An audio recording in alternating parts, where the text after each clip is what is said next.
Vice President Kamala Harris is now back in Washington, D.C. after spending the afternoon here in Jacksonville. You've heard her comments when she visited the federally backed vaccination site here in Jacksonville. Yeah, her visit also included a listening session at Feeding Northeast Florida. Here are the group's thoughts about the basic need for food during this pandemic in their own words. Let's be clear, we are talking about hunger in America. And this is an issue that existed before the pandemic and was grossly exaggerated and amplified during this pandemic. The lunchroom workers on Friday, and I talked to Dr. Green about this, many kids, the lunchroom workers are putting food into their backpacks on Friday so they will have something to eat over the weekend before they come back to school.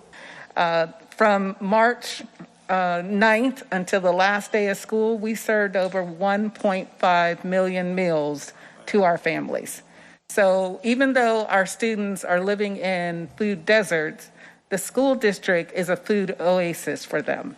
We're finding that in our district, we are diverse. We have many from the Hispanic community who feel threatened to maybe come out, even though they may need the help, but they're afraid. And so much of what you all are doing is about recognizing the dignity to which we should all be entitled, regardless of circumstance. To help themselves.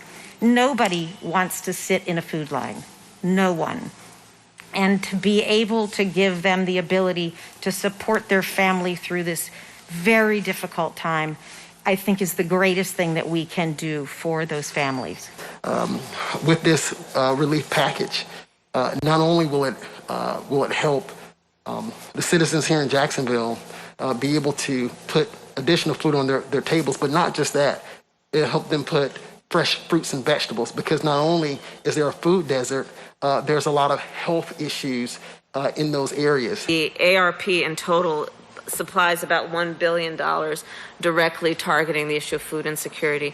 But again, the work that we do in Washington will mean nothing without the work you all are doing here on the ground, which is to make sure that all of those resources get to the folks who need them. Tomorrow, President Biden will take his Help Is Here tour to Columbus, Ohio, and continue touting his $1.9 trillion COVID relief bill. Now, this includes more than $55 billion for vaccine distribution and tracing infections nationwide.